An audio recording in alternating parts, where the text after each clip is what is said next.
Behar Mera personifikon vetë të qeshur në shqiptarve, mjeshtri i madh që përmes vetë artit të tij ka shëruar për vite me radhë zemrat e lënduara të këtij vendi, duke sjellë optimizëm në çdo shtëpi.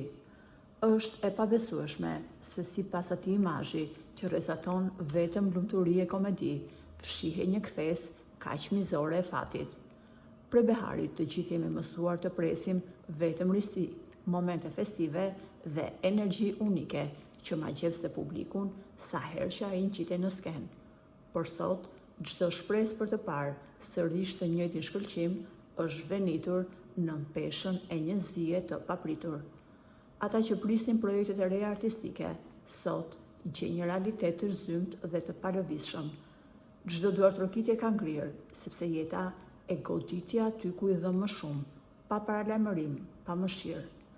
Një rezis dëshpërimi ka mbuluar familjen Mera, duke lënë pas një plak të hapur që vështirë se do të gjejë shërim. Vëllai i tij i dashur, Masar Muharrem Mera, u nda nga jeta në moshën 56 vjeçare, duke lënë në mes një jetë plot plane e dëshira të paralizuara.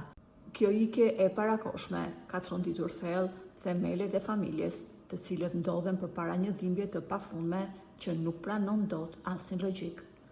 Lotët e aktorit që sot humbi shtyllën e jetës u bashkuan me vajtimin e heshtur të fshatit Krajk në Dibër, ku Masari u përcoll për në banesën e fundit.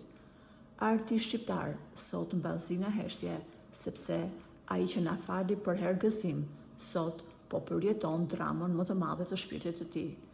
Ngushëllimet tona më të sinqerta shkojnë për familjen Mera në këto çaste kaq të rënda.